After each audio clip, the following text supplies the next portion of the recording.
Glória a Deus. Então, amados, como eu falei para vocês, o tema hoje é não negocie a palavra de Deus.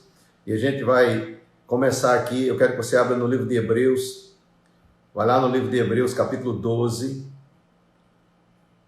E vamos iniciar por esse caminho aí. Vamos, a partir do versículo 15 do livro de Hebreus, a gente vai começar a discorrer nesse sentido aí. Antes da gente ler essa passagem, eu quero falar para você que, como já disse, a palavra é a coisa mais importante da nossa vida. A palavra, Jesus disse que a minha palavra é espírito e é vida. No Salmos 105 fala que ele enviou a sua palavra e os livrou do que era mortal. Acredito que é 105 o Salmo, ou é 107, eu não lembro exatamente agora. Mas está lá falando sobre a importância da palavra. E no Salmo 138, esse eu quero que você abra lá, para a gente trazer essa ideia para você. Salmo 138, antes da gente ver Hebreus, vamos no Salmos 138, por favor. O versículo 1 diz: render-te-ei graças, Senhor, de todo o meu coração, na presença dos poderosos. Então, na presença dos poderosos te cantarei louvores. Prostrar-me-ei para o teu santo templo e louvarei o teu nome, por causa da tua misericórdia e da tua verdade, pois magnificaste acima de tudo o teu nome e a tua palavra. Então Deus magnificou, quer dizer, ele exaltou. Essa palavra traz a ideia de exaltação, de engrandecimento, acima de tudo, o nome e a palavra. Isso mesmo, Salmo 107, 20. Está escrito lá que ele enviou a palavra e os livrou do que era mortal. Obrigado, Vera. Glória a Deus. Então, de fato, nós entendemos que a palavra é a coisa principal, é a mais importante, aquilo que nós precisamos para viver. Nós não vivemos sem ela, não temos condição de estar aqui agora pregando para você se não fosse o poder da palavra. De fato, a Bíblia diz que Deus sustenta tudo pela palavra do seu poder. Eu quero que você abra também. Vamos primeiro trazer essa introdução aqui, para que você entenda o assunto que eu vou falar daqui a pouco. Hebreus capítulo 1, versículo 1, diz o seguinte: havendo Deus outrora falado muitas vezes e de muitas maneiras, aos pais, pelos profetas, falado o quê? A palavra. Nesses últimos dias nos falou pelo Filho, a quem constituiu herdeiro de todas as coisas, pelo qual também fez o universo. Ele, que é o resplendor da glória e a expressão exata do seu ser. Amém? Você observa que o ser aqui está com S maiúsculo, porque está falando sobre Deus, o Pai. Amém? Jeová ou Javé. Então, ele sustentando todas as coisas pela palavra do seu poder. Depois de ter feito a purificação dos pecados, assentou-se à direita da majestade nas alturas, tendo se tornado tão superior aos anjos, quanto herdou mais excelente nome do que eles. Então a Bíblia fala no versículo 3, está falando sobre Jesus, aquele que veio manifestar o ser de Deus. Diz que ele é o resplendor da glória, a expressão exata do seu ser. Mas eu quero pegar a sua atenção aqui, que ele fala sustentando. Amém? Sustentando todas as coisas pela palavra do seu poder. Então, a palavra de Deus, ela carrega, transporta poder para sustentar o universo. O sol está lá, a lua está no mesmo lugar, as estrelas continuam lá no céu brilhando, o mar continua lá há vários e vários anos, sem invadir os seus termos, a não ser quando acontece um distúrbio da natureza, acontece algo, pode um advento como esse acontecer, mas tudo que Deus ordenou até hoje se mantém, amém? Então as coisas estão porque Deus disse. Você não levantou um dia de manhã, num dia ensolarado, e você olhar assim e dizer que o sol perdeu poder, ou especialmente quando chega meio-dia. Você não vai dizer que o sol está frio, ninguém diz uma bobagem como essa. Por quê? Porque a gente sabe que o sol está sempre lá com toda a sua força. E enquanto o homem está procurando energia, olha Policarpo aí, Paulo Cardoso, parece que era Paulo Cardoso. Bem-vindo, Paulo Cardoso, glória a Deus, seja bem-vindo. Então, todos vocês são bem-vindos, na verdade. Cada um de vocês estão chegando, Patrícia, Vanessa, todos vocês são muito bem-vindos. Mas o que eu quero dizer para você é que ninguém chega para o sol para dizer que está com pouca energia, porque Deus já disse que ele era sol, e a natureza do sol é ele ser como ele é, não vai mudar de jeito nenhum, porque o sol aceita-se que ele é sol, ele vai ser sol para sempre. A lua, ela é do jeito que é para sempre.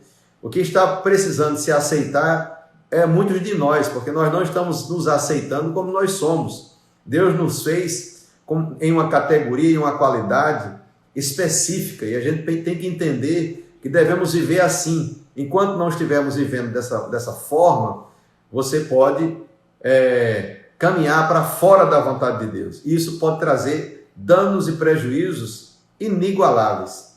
Portanto, é importante que você esteja vivendo a vida que Deus quer que você viva. E para isso é importante você compreender que a palavra de Deus, ela é soberana. É a coisa mais importante. Então, através da palavra é que eu sei como orar. Então, você não pode dizer que a oração é mais importante do que a palavra, porque quando a gente vai orar, tem que orar a palavra, tem que estar com base na palavra. Então, a oração ela é importante, mas não mais do que a palavra. A unção não é mais importante do que a palavra, amém? Porque a palavra é quem estabelece a unção, amém? A unção, ela é importante, mas ela tem que ir junto com a palavra, porque Jesus, ele confirmava com a unção a sua palavra, e a palavra foi ungida, né? Jesus foi ungido, então nós podemos dizer que é importante a unção, mas a palavra é quem vai dar a direção de onde a gente deve chegar. Ou seja, cada coisa tem o seu devido lugar, amém? Cada setor tem o seu devido lugar. O homem não é mais importante do que a palavra, porque fomos criados pela palavra. O céu não é mais importante do que a palavra, o sol não é mais importante do que a palavra, nem a lua, porque foi criado pela palavra, amém? Então, e a unção é um resultado da palavra, a unção é um resultado do poder do Espírito Santo, da vida do Espírito Santo. Então, tudo isso são coisas importantes, tem o seu devido lugar, mas sem a palavra nós nem saberíamos onde nós estávamos, não tínhamos o norte da nossa vida. Então, eu posso dizer que a palavra é o norte da vida de cada pessoa. Jesus disse que as pessoas perecem por não conhecer as Escrituras, que é a palavra, e o poder de Deus. Então, são essas duas coisas que é considerada as mais importantes, né? Que é o poder que sustenta tudo através da palavra de Deus. Estão comigo? Então, entendendo a importância da palavra, entendendo que a palavra, ela é o poder de Deus, porque Paulo disse que o evangelho é poder de Deus e sabedoria de Deus. Então, quando a palavra é ministrada, o poder vai junto. Não podemos desassociar o poder da palavra de Deus. Estão juntos. Então, a própria palavra já tem um poder transformador de fazer as coisas anormais que devem ser feitas, fora do normal. Então, entendendo isso, é que nós queremos chegar nesse ponto. Porque eu vejo muitas pessoas negociando a palavra com muitas coisas. As pessoas negociam a palavra com uma televisão, negociam a palavra com um prato de comida, negociam a palavra com aquela ganância, aquela vontade de crescer e de ganhar muito, né? de ficar talvez milionário de alguma forma. Negocia a palavra com coisas que são sugeridas por outras pessoas. Tem pessoas que deixam de ser justo em determinadas coisas, né? Simplesmente porque ele tem um tipo de vantagem naquilo ali, imaginando que Deus não está vendo aquilo. Mas nós temos a palavra como padrão da nossa vida. E nós vamos ver que Paulo fala sobre esse padrão que deve existir na nossa vida com relação ao temor que temos que ter da palavra de Deus, daquilo que Deus ele tem colocado como sistema de vida, ou norma ou regra para aqueles que nasceram de novo. Se você nasceu de novo, você está dizendo para Deus que você não é mais de você mesmo, porque no momento que eu entendo que aquele que é Senhor da minha vida e que Ele me comprou, eu não sou mais de mim mesmo. Até mesmo porque também está escrito que Jesus comprou-nos por um preço. Então Ele pagou um preço de sangue para ter direito a toda a humanidade. Toda a humanidade um dia vai ter que prestar contas diante dele. Então, não é muita inteligência a gente querer ficar se escondendo, sumindo, né? Saindo de vez em quando da vontade de Deus, quando nós sabemos que essa palavra ela vai julgar o mundo.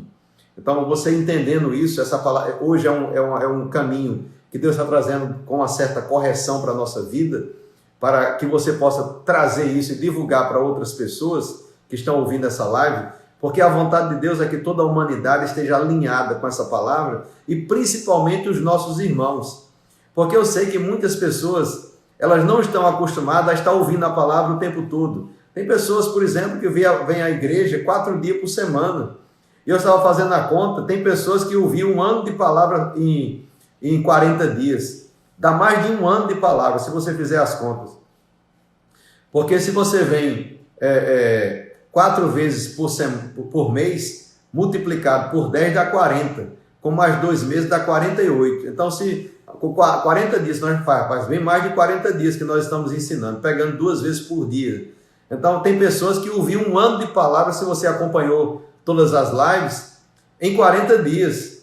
Coisa que era acostumada a acontecer em 1 ano. Como a pessoa não pode crescer? Como alguém não pode crescer se você está nesse intensivo, né, da palavra, diariamente, você ouvindo e sendo tocado pelo Espírito? É impossível que você seja o mesmo. Não tem como ser o mesmo. É como se o Espírito estivesse todo dia bombardeando essas palavras erradas, os pensamentos errados, as contradições da Bíblia, as contradições daquilo que Deus tem determinado, tem dito em sua palavra, né? Os pensamentos errados que tem na nossa mente, as manias que talvez você aprendeu durante a sua vida. Então a palavra tem bombardeado para nos trazer para um equilíbrio e nos deixar firmes, exatamente naquilo que nos traz crescimento, nos traz edificação. Então, não é negociável a palavra de Deus por nada. Então, quero te ensinar nessa manhã para que você não troque a palavra de Deus por nada. E a gente vai começar exatamente por Hebreus capítulo 12. Olha só o alerta de Hebreus capítulo 12, a partir do versículo 15. Diz o seguinte: atentando diligentemente, porque ninguém seja faltoso, separando-se da graça de Deus, nem haja alguma raiz de amargura que brotando vos perturbe, e por meio dela muitos sejam contaminados. Então aqui ele está trazendo algumas coisas sobre pessoas que podem separar da graça, e você pode separar da graça de Deus, né, desviando, você é um candidato para separar da graça, ou deixando alguma raiz de amargura brotar no seu coração. Mas o que me surpreende mais é o versículo 16, que diz assim: nem haja algum impuro ou profano, como foi Esaú. Sabe, ele chamou Esaú de impuro e profano. A palavra impuro, no original, que é pornos, né? Quer dizer, homem que se prostitui. Prostitui o seu corpo, mas nesse caso aqui, ele está falando que é uma prostituição diferente. É uma prostituição espiritual. É trocar Deus por coisas. O primeiro mandamento é: ama a teu Deus sobre todas as coisas. Jesus disse: ouva, ó Israel, o Senhor Deus é o Deus soberano. Ama o teu Deus sobre todas as coisas. E o segundo mandamento é amar o próximo semelhante como a si mesmo. Então, nós temos que amar Deus sobre todas as coisas. E tem pessoas que estão trocando Deus pelas coisas. Isso não é admissível. Ninguém pode fazer isso.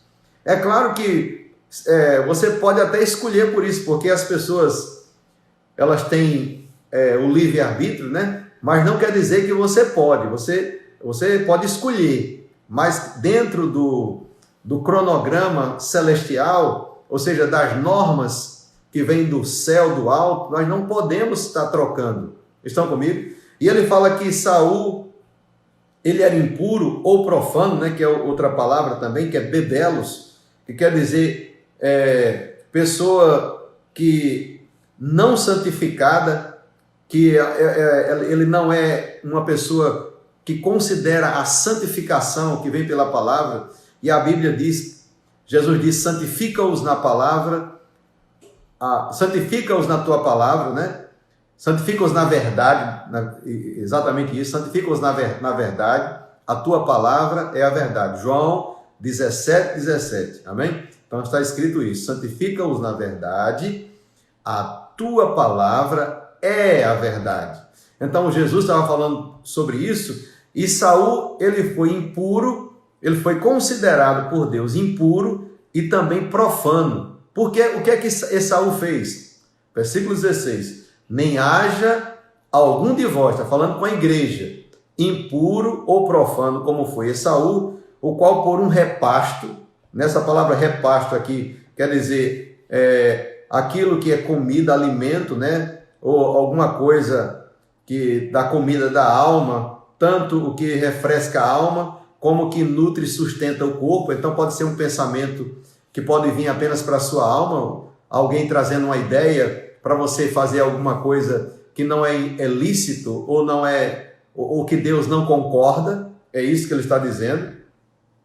Então ele fala que Esaú tratou a palavra como um repasto e vendeu o seu direito de primogenitura. Então ele era primogênito, ele nasceu, e Deus tinha dito que todo primogênito, né, ele tinha um certo direito sobre os irmãos, era o primeiro. Então a unção sobre o primogênito, ele era dobrada, era maior do que a que vinha depois. Isso era uma coisa da lei. Então a pessoa, quando ia ter o primeiro filho, então aquela pessoa recebia uma unção, e ele era encarregado de dar continuidade à obediência que o pai tinha a Deus, e que teria a unção e a graça para poder instruir os demais. Os outros irmãos, ele era responsável para instruir os irmãos no caminho de Deus, no caminho de Jeová. Então por isso que ele era chamado primogênito. E aquele homem, ele simplesmente deu as costas a isso. Ele não quis ser o primogênito, ele não quis ser aquele que ia direcionar o seu irmão e toda a linhagem do seu pai no caminho correto. E a Bíblia diz no versículo 17, pois sabeis também que posteriormente, querendo herdar a bênção, foi rejeitado, pois não achou lugar de arrependimento, embora com lágrimas tivesse buscado. Então ele foi buscar, né? Ele chegou para o pai e disse: meu pai, me abençoe. Ele disse: eu não posso, porque o teu irmão já levou a bênção. Nem o pai dele podia fazer aquilo. Deus não pode ir de encontro à sua palavra. Tem muitas coisas que Deus não pode. A gente pensa que Deus pode tudo, mas eu vou dizer para você, Deus não pode mentir.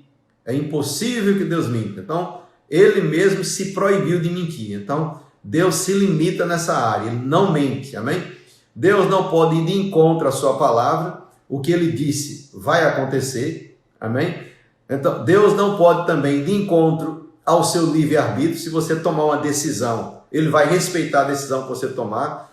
Ele diz: está aqui a bênção e a maldição, a vida e a morte. Aí ele disse: escolhe a bênção, escolhe a vida. Então eu tenho o direito de escolha. Deus não vai intervir no seu direito de escolha. Você pode escolher, até mesmo nem querer Deus. Você pode escolher o outro, né? Você pode escolher o derrotado, Satanás. Eu estou dizendo você, mas não é você que está ouvindo essa live não, viu? Eu estou falando aí de uma forma mais aberta. Alguém pode escolher assim. Então, de fato, irmãos, tem muitas coisas que Deus não pode fazer. Por exemplo, Deus não pode pegar alguém e dizer assim: não peque mais, rapaz, senão eu vou derrubar um raio na sua cabeça agora mesmo. Ele não pode fazer isso, porque Deus corrige através da palavra. Amém? Então era muito bom que pudesse a gente fazer uma oração agora para descer raio na cabeça de tudo quanto era gente ruim nesse mundo, e acabava com a ruindade do mundo. Mas não é assim. As pessoas têm que fazer isso de livre e espontânea vontade. A pessoa tem que desejar, tem que querer mudar. Não é apenas alguém chegar e querer que a pessoa mude. Não, a pessoa tem que querer mudar. A pessoa precisa receber Jesus para poder ir para o céu. Ele não pode... Olha, a Bíblia diz que Jesus veio para os seus, e os seus não o receberam. Então a pessoa tem o direito de receber e tem o direito de não receber. Mas ele diz: todos os que o receberam, deu-lhes o poder de serem feitos filhos de Deus. Evangelho de João, capítulo 1, versículo 11 e 12, fala sobre isso. Então, tem muita coisa que Deus não pode. Estão comigo? Mas uma coisa que eu tenho certeza que vai acontecer, é ele cumprir 100% da palavra, porque Deus disse que ele vela pela sua palavra para cumprir. Jeremias fala sobre isso, capítulo 1. Então Deus vela pela palavra para que ela se cumpra em nossas vidas. E Isaías 55 fala que assim como desce a chuva e a neve do céu e para lá não torna, sem que primeiro faça brotar e dar semente ao semeador e o pão para que come e regar a terra, ele disse: assim será a palavra da minha boca, ela não volta para ele vazia. Então aquilo que Deus disse está estabelecido, ponto final. Então, ir de encontro à palavra é como se você estivesse se lançando contra espinhos, contra armas, contra você mesmo. Quando a gente está indo de encontro à palavra, é como se você estivesse apontando uma arma contra a sua própria vida. Então isso não é inteligente. Nós temos que seguir em direção à palavra. E para você seguir em direção à palavra, você tem que entender que a palavra não é comum, ela não é normal, ela não é negociável. Eu não posso negociar de jeito nenhum a palavra, eu tenho que receber como ela é. Se Deus está exortando, é exortação. Porque tem pessoas que gostam do mover, gostam dos milagres, gostam das curas. Mas quando se trata de exortação, as pessoas não querem ouvir. Mas a exortação é que salva as pessoas, irmãos. Quando nós estamos sendo exortados por Deus, Deus está exortando para nos salvar, para que sejamos participantes da sua santificação. E é importante que Deus nos exorte. E Deus nessa manhã está trazendo essa palavra, porque tem muitas pessoas dentro de casa sem fazer nada, eu estou falando nada, e está se divertindo ao invés de estar ouvindo uma live que traz crescimento, uma palavra que pode mudar as suas vidas. E eles estão lá no lugar de Maria, né? de Marta, fazendo as coisas e esquecendo daquilo que é principal. Tem hora que você tem que ouvir a palavra mesmo, porque depois, quando o problema acontecer, você vai buscar Deus e Ele vai dizer: por que você não estava lá quando eu estava falando? Por que você não estava lá quando eu estava ensinando a palavra? Você entende? Então nós temos que sentar para ouvir. Tem hora que é hora de ouvir, não é hora de fazer coisas, é hora de ouvir a palavra. Tem tempo para tudo debaixo do céu. Amém? Então, como eu falei, se alguém não ouvir agora, escuta depois, mas não deixa de ouvir aquilo que traz crescimento para a sua vida. Então aqui, Saul negociou a palavra. Esse foi o fato. Ele chegou e entregou para o irmão dele por uma sopa. Imagina, irmãos, um prato de lentilha, era uma sopa, ele queria uma sopa, o irmão estava comendo uma coisa, ele disse: eu dou para você, mas você me dá o seu direito de primogenitura. Ele disse: tudo bem, para mim não vale nada. Sabe, tem pessoas falando isso, talvez não fale diretamente, mas só o desprezo da palavra, o descaso da palavra já diz que a pessoa não reporta-se para Deus como deveria. Quando eu acredito mais em uma virose do que no que a palavra de Deus diz, eu estou dizendo para ele: Senhor, você não tem esse poder todo não. Quando você acredita mais no que o jornal diz e de que todo mundo vai ser contaminado, ou pelo menos metade da população, e você fica com medo de ser contaminado, é porque você não acredita em Deus. Se você acreditar em Deus, você não vai ser contaminado. Com todo respeito eu digo isso. É claro, irmãos, que eu não estou falando isso para te condenar. Amém? Se aconteceu isso na sua vida por alguma razão, nesses dias passados, talvez você não tenha ouvido o que eu estou te dizendo agora, e é para isso que Deus me levantou, é para trazer essas verdades, porque eu não tenho medo de falar a verdade. Eu fui chamado para isso, para ensinar a verdade. Meu compromisso não é com outra coisa. Meu compromisso é com a palavra de Deus. Eu não tenho compromisso com pessoas. Nessa hora não existe amigos. Aqui eu tenho que falar o que a Bíblia diz e ponto. Amém? Então, o que eu estou vendo é um monte de crente covarde, com medo de pegar um vírus. Quando a Bíblia diz que Jesus já te curou, Ele já levou sobre si, eu já ensinei isso. Por que está covarde com medo de um vírus? Você não tem que ter medo de nada, irmãos. A Bíblia diz que Deus não te deu espírito de medo, mas deu espírito de poder, amor e moderação. Não temos que estar acovardado, acuado dentro de uma casa, como um coelho que está dentro de uma toca com medo de um predador. Não, o predador somos nós. A Bíblia diz que Ele nos deu poder para pisar serpentes e escorpiões e todo poder maligno, e absolutamente nada nos fará dano algum. Será que a gente acredita nisso ou não? Vai parar quando para acreditar? Vai ficar como Elias, né? Eles: quando é que vocês vão parar de titubear entre dois caminhos? Porque estava lá um bocado crendo em Baal. Isso era o povo de Deus, viu? Um bocado crendo em Baal e outros acreditando, uma hora acreditava em Baal e outra hora acreditava em Deus. Então nós não podemos ficar divididos. Deus não aceita esse tipo de coisa. Ele quer 100% do seu coração, não uma parte. Ele quer 100% de você, amém? Se você quer viver uma vida boa nessa terra, tem que respeitar o Pai.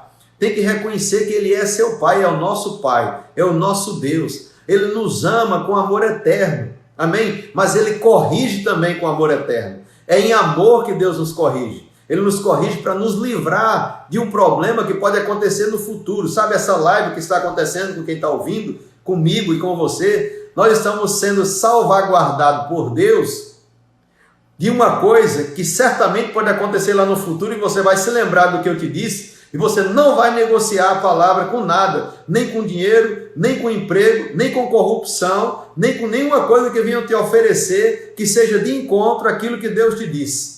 Amém? Se já aconteceu na sua vida no passado, se arrepende. Eu não quero saber o que aconteceu no passado. Eu estou dizendo o de hoje, porque o ontem já foi definido. O amanhã ainda vai ser. E eu posso agora fazer uma trilha diferente, começar um novo tempo na minha vida. Eu que tenho que fazer isso. Não é outra pessoa que tem que fazer por mim. Eu que tenho que fazer isso. Então não vamos ser como Esaú, que estava negociando a palavra e na hora que era para ouvir a palavra ele estava fazendo outra coisa. Quantas pessoas não vão assistir uma TV, não vai ver um WhatsApp, ou então ver as piadas que estão lá no Instagram ou em alguma coisa, quando deveria estar ouvindo a palavra? Ou não está fazendo nada, está lá murmurando e duvidando, porque a dúvida é tão igual quanto qualquer coisa. Quando você duvida de Deus, você está dizendo: Deus, você não é tão poderoso quanto você diz. Escute, toda vez que você duvida, você está lançando no rosto de Deus que Ele não pode. E se tem uma coisa que Deus não gosta, é de incredulidade. Rapaz, isso não é uma coisa boa. Então, meu irmão, minha irmã, se levante nessa manhã. O Senhor está trazendo isso no seu coração. Agora eu quero que você abra em 2 Coríntios capítulo 11, porque o tempo está correndo e essa live ela vai ficar aí registrada e você pode ver novamente. Abra lá 2 Coríntios capítulo 11, versículo 2, olha o que diz. Paulo diz: porque zelo por vós com zelo de Deus. Escuta, visto que vos tenho preparado para vos apresentar como virgem pura a um esposo. Esse esposo é Cristo. Então Paulo está falando com a igreja. Eu tenho preparado vocês para apresentar para o esposo. E esse esposo é Cristo. Então isso aqui é o zelo de Paulo com a igreja, para não ter contaminação. Eles mais receio, versículo 25, que assim como a serpente enganou a Eva com a sua astúcia, assim também sejam corrompida, na verdade, a vossa mente, e se aparte da simplicidade e pureza devidas a Cristo. Então escuta isso. Paulo está dizendo que ele estava preparando a igreja para apresentar como uma virgem. Irmãos, escute. Não importa o que você fez de hoje para trás. Se você se arrepender, você fica como uma virgem. Sabe aquela moça virgem que não teve ainda contato com ninguém? É a igreja. Ele está comparando, isso é uma figura de linguagem. Jesus usou muito isso, é tipo uma parábola, né?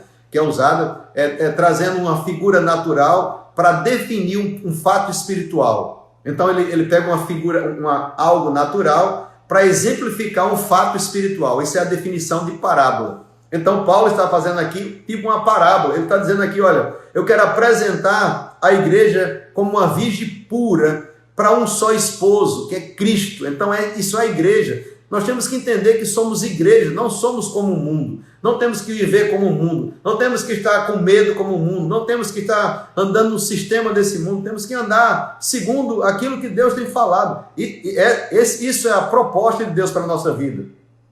Amém? Então, Paulo está dizendo aqui que ele temia que a igreja fosse enganada como a serpente enganou a Eva. Sabe que Satanás é astuto. Ele pode trazer, olha, ele usou a palavra com Jesus. Ele chegou para Jesus e disse assim: olha, não está escrito que vai dar ordem aos teus anjos a teu respeito, atira-te daqui abaixo, e estava provocando Jesus ser um suicida, que ele mandou Jesus ser atirado do pináculo do templo. Então, escute isso, ele usou a palavra para enganar, então a gente tem que estar realmente, irmãos, antenado em oração, em consagração, ouvindo a palavra. Isso é o estilo de vida que Deus preparou para nós. O que é que eu vou ter como retorno com isso? Tudo de bom. Não tem nada de ruim. O que é que Deus tem de ruim para te dar? Nada. Tudo de bom Ele tem para nos abençoar, meu irmão, minha irmã. Amém? Olha o que Timóteo diz em 1 Timóteo, capítulo 1. Deixa eu ver se é a primeira, se eu estou errado ou estou certo. 1 Timóteo 1, 7. Não, é 2 Timóteo. 2 Timóteo 1, 7. Escute isso. Porque Deus não nos tem dado espírito de covardia. Amém? Você não é um covarde para recuar. Mas de poder, de amor e de moderação. Então Deus te deu um espírito de dunamis. Dunamis é uma bomba. Nós somos uma bomba ambulante. Não temos que estar com medo de Satanás, não. Ele nos deu espírito de covardia, mas de poder, amor e moderação. Eles não te envergonhem, portanto, do testemunho do nosso Senhor. Então não tenho que me envergonhar do testemunho de Jesus, não. Eu tenho que falar mesmo, eu tenho que declarar e as pessoas têm que ver. Tenho que testemunhar as coisas que estão acontecendo. Quando acontece uma coisa na sua vida, testemunho o que Deus está fazendo, amém? Nem do seu encarcerado, que era ele, né? Pelo contrário, participa comigo do sofrimento a favor do Evangelho segundo o poder de Deus. Versículo 9. Que nos salvou e nos chamou com santa vocação, não segundo as nossas obras, não é segundo as nossas obras, mas conforme a sua própria determinação e graça que nos foi dada em Cristo Jesus antes dos tempos eternos. Amém? Então Deus já determinou o Evangelho, a palavra, já está escrita, já está tudo pronto. Eu preciso agora seguir em obediência e prática. É assim que tem que ser, amém? E ele diz, olha, e manifestado agora pelo aparecimento do nosso Salvador Jesus Cristo, o qual destruiu a morte. Jesus destruiu a morte, irmãos. Ele aniquilou a morte. Como também trouxe a luz, a vida e a imortalidade mediante o Evangelho. Eu vou ler isso de novo para que você fique bem consciente do que é que você tem, que o mundo anda atrás, porque as pessoas vivem atrás de ficar rejuvenescido, né, viver mais, mas esse corpo aqui tem um prazo de validade, eles podem fazer o que quiserem, tem um prazo de validade, vai estar aqui até um certo determinado tempo, mas pela palavra eu posso conservar, porque eu conservo o meu corpo pela palavra de Deus. Eu não conservo o meu corpo pelas coisas, não. Meu corpo é conservado por causa da palavra de Deus na minha vida, amém? Escuta isso para mim, comigo. Versículo 10 eu vou ler de novo. Na verdade eu vou ler o 9 e o 10 seguido agora para a gente entender. Que nos salvou e nos chamou com santa vocação. Fomos chamados com santa vocação. Segundo, não segundo as nossas obras, mas conforme a sua própria determinação, que é o Evangelho e a palavra que ele deixou, e a graça que nos foi dada por Cristo Jesus antes dos tempos eternos. Mas ele fala, e manifestado agora, então foi manifestado agora, pelo aparecimento do nosso Salvador Jesus Cristo. E o que é que ele fez? O qual destruiu a morte, como também trouxe luz, que é a palavra, lâmpada para os meus pés e luz para o meu caminho, vida, que também é a palavra, e imortalidade, mediante o Evangelho. Então, a palavra, ela me imortaliza. Você entende? O crente não morre. Você apenas vai abandonar esse corpo, né, em um momento, para ter um corpo glorificado. Vai chegar um momento que você vai ter um corpo glorificado, porque nós não vamos passar o tempo todo com esse corpo imperfeito. Mas o Espírito, ele é eterno, irmão. No momento que você nasce de novo, ele vai existir para sempre. Você vai existir para sempre, porque Jesus já determinou isso, ele eternizou a nossa vida. Nós temos a imortalidade hoje pelo Evangelho. Irmão, se você entende que você é imortal por dentro, muito embora a Bíblia diz que por dentro somos renovados e por fora o corpo vai sendo, com o tempo, ainda que o nosso homem exterior se corrompa, o interior, contudo, se renova dia após dia. 2 Coríntios 4,16. Então vai havendo vai ficando mais velho, vai ficando um pouco mais deteriorado, não tem mais aquelas funções, mas pela unção e pela palavra você pode manter o seu corpo funcionando, funcional, até o dia de ir embora. Não precisa morrer doente, não precisa morrer com casos graves, nem de acidente, nem nada, porque você precisa andar com a palavra. Quem anda com a palavra, o avião não cai. Quem anda com a palavra, as coisas não vão acontecer de catástrofe na sua vida. Você entende? Porque Deus vai te guardar. Oh, aleluia! Aí alguém pode perguntar, mas pastor, e quando morre um homem de Deus? Só Deus sabe o que tinha entre ele e Deus. Só Deus sabe. Eu não quero entrar nesse mérito. Eu quero te dizer que 1000 cairão ao meu lado e 10.000 à minha direita. Isso nunca vai mudar. Não é porque alguém que está pregando a palavra, acontece alguma coisa com ele, que eu vou deixar de validar o que está escrito. A palavra é a palavra em qualquer circunstância. Mesmo que alguém que seja o mais ungido que você conhece morra antes de tempo, a palavra não deixa de ser palavra porque alguém morreu antes do tempo. De jeito nenhum. Estão comigo? A palavra é soberana. Deus é soberano. Estão comigo? Ele diz, olha, versículo 11, para o qual eu fui designado pregador, apóstolo e mestre, e por isso estou sofrendo estas coisas. Todavia não me envergonho, porque sei em quem tenho crido, e estou certo que Ele é poderoso para guardar o meu depósito aquele dia. Olha só, gente, meu Deus do céu, eu vou ler isso de novo para você. E por isso estou sofrendo essas coisas. Eu estou lendo o versículo 12. Porque sei em quem tenho crido. Estou certo que Ele, Deus, é poderoso para guardar o meu depósito até o dia do Senhor. Estão comigo? O depósito é o corpo. Ele está falando do corpo. Amém? Aí no versículo 13, como é que eu vou fazer isso? Ele diz, mantém.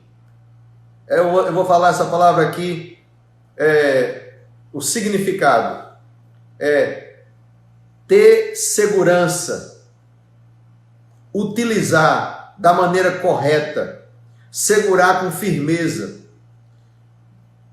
ou manter algo. Amém? É como alguém que está fazendo uma manutenção, literalmente, como a gente faz manutenção no carro, faz manutenção de ir para as mulheres fazem para ir para um ginecologista, os homens para ir para o urologista, e às vezes faz alguns exames periódicos para saber como é que está, né? Fazer a manutenção indo para a academia, fazendo uma caminhada, dando uma corridinha, fazendo essas coisas normais que tem que ser feito para manter o seu corpo. Então ele está falando a mesma coisa com relação à palavra.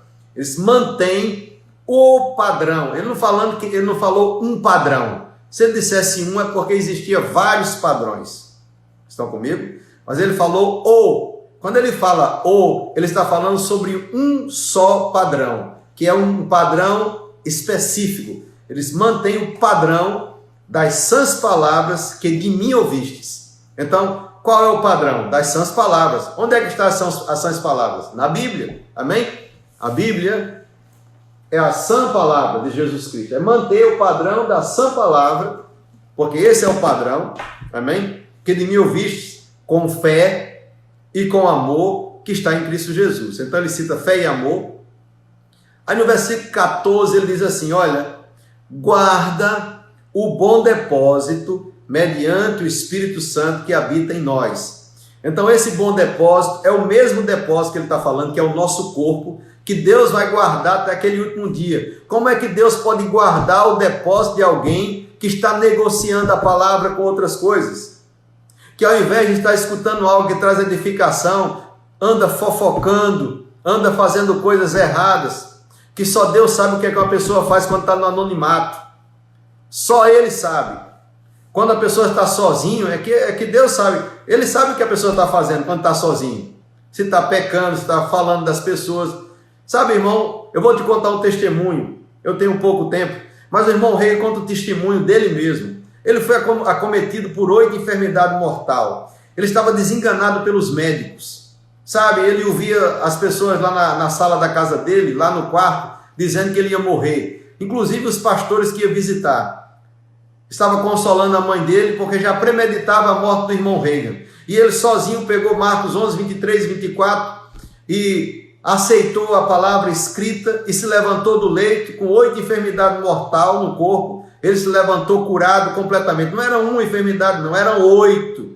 E ele foi curado, saiu do leito sozinho, ficou de pé. Segundo eles dizem, ele gastava cerca de 40, um bom tempo para trazer o copo. Se ele pegasse uma coisa aqui na mão para chegar até a boca, passava um bom tempo para chegar na boca, porque ele não tinha nem forças. E Deus disse assim: você está curado. Depois dele meditado por 11 meses, ele meditando na palavra, ele disse: você está curado? Ele disse: estou, Senhor. Ele disse: o que é que um curado faz em cima da cama? Levante. E eu acredito que ele pensou: será que ele não sabe que eu não posso nem me mexer? Porque as pessoas eram quem auxiliava para dar comida para ele. E sabe de uma coisa? Ele se levantou com muita dificuldade, se colocou de pé e ele disse que ficou meio que tombando. Daquele dia em diante, nunca mais ele voltou para o leito de enfermidade. Mas um dia, ele já velho, estava em um determinado lugar. Já estou dizendo assim, não mais jovem, né? Que ele estava 17 anos, não sei quanto tempo ele tinha aquilo, eu não lembro a época do livro, mas ele disse que estava no lugar onde os pastores estavam falando de outro pastor, e ele estava lá ouvindo, e de repente ele disse que sentiu aqueles sintomas voltarem praticamente de novo no corpo dele, e ele disse que orou e nada aconteceu. Ele disse: Senhor, tem alguma coisa errada, e eu sei que não é no Senhor, porque o Senhor nunca erra, é em mim. O que é, Senhor, que eu estou fazendo de errado? Me fala, porque eu quero me arrepender. E Deus falou com ele: você estava lá com aqueles pastores, e eles estavam falando de pastor fulano de tal, e você estava lá com eles, falando também. Ele disse: mas Senhor, eu não falei nada, eu estava só ouvindo. Ele disse: pois é, no momento que você ouviu, você concordou com aquilo que eles estavam falando, e você foi participante disso, e por isso o diabo achou uma brecha para tocar o seu corpo, e eu não posso fazer nada. Ele precisou se arrepender. Ele precisou se arrepender para poder ele voltar ao estado normal, porque ele estava realmente considerando o que aquelas pessoas estavam falando e aceitando, consentindo, né, com o que eles estavam dizendo. E aí foi completamente tocado pela enfermidade, mas no momento que ele se arrependeu, ele disse que instantaneamente ele ficou curado. Instantaneamente ele ficou totalmente sarado e curado.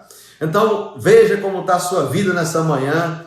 Se você tem orado sobre algo e não está acontecendo, rapaz, é bom você olhar e perguntar ao Espírito Santo: Espírito Santo, onde é que eu estou errando? Que pode ser exatamente na negligência de orar, de se santificar, de ler a palavra, de fazer aquilo que Deus disse que você deveria fazer. Você entende? São coisas que precisamos colocar em prática no nosso dia a dia. Estão comigo, gente? Diga amém se você está comigo. Vamos ler mais uma parte aqui das Escrituras para a gente finalizar. 2 Timóteo, capítulo 2, versículo 4. Nós vamos terminar com isso aqui, eu creio. Diz o seguinte: nenhum soldado em serviço se envolve em negócio dessa vida, porque o seu objetivo é satisfazer aquele que o arregimentou. Então Paulo está falando mais uma vez uma figura de linguagem. Ele está dizendo: nenhum soldado em serviço ele se envolve com o negócio dessa vida, porque o seu objetivo é satisfazer aquele que o arregimentou. Eu fui soldado, né? Eu cumpri aquele 1 ano, né, de soldado na minha época, que era quase obrigado. Então eu fui, servi como soldado, e lá tem as normas do quartel, as normas do exército. E são leis completamente diferentes do civil, como eles falam. Então lá você é uma pessoa que está servindo as Forças Armadas. Então é completamente diferente as normas. Então nós não podemos se envolver com as coisas civis. Temos que andar com aqueles critérios. Então é exatamente esse pensamento que Paulo está trazendo aqui, quando está falando em 2 Timóteo capítulo 2, versículo 4. Ele diz: igualmente, o atleta não é coroado se não lutar segundo as normas. Ele não pode sabotar. Você vê que se você vê um atleta tomando alguma coisa, né, se dopando para correr, e eles fazem aquela exame antidoping, e quando ele faz o exame, se encontrar a pessoa contaminada, ele perde, mesmo que ele tenha sido campeão, ele perde, porque ele lutou contra as regras. Então Paulo está dizendo aqui que nós não temos que lutar contra as regras. Existem as regras, estão estabelecidas, é a palavra de Deus. E ele diz no versículo 6, o lavrador que trabalha deve ser o primeiro a participar dos frutos. Então ele fala três coisas diferentes aqui, mas trazendo a mesma ideia. O primeiro é um soldado. O soldado tem que ser, ele tem que lutar, ele tem que viver a vida segundo aquele que o regimentou. E nós somos arregimentados por Deus. Então as regras de Deus está na sua palavra. Eu tenho que respeitar a palavra dele. Irmão, você entende isso? É tão bom viver assim. Irmão, não tem vida melhor do que essa não. Olhe, você pode ir para outro planeta, você não vai achar outra vida melhor do que essa. Pode conversar com uma pessoa que supostamente ele é o mais feliz do mundo. Se fosse a palavra, pode ir atrás que ele não é essa felicidade toda. Você só é completo em Cristo. Não existe outra forma de vida melhor do que essa. Não existe, não existe.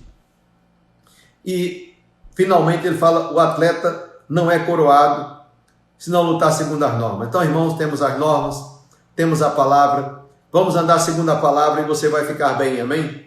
Glória a Deus, aí você vai ver as coisas acontecendo na sua vida. E depois ele fala para finalizar, o lavrador que trabalha deve ser o primeiro a participar dos frutos. Então quando eu estou fazendo alguma coisa, eu tenho direito a receber.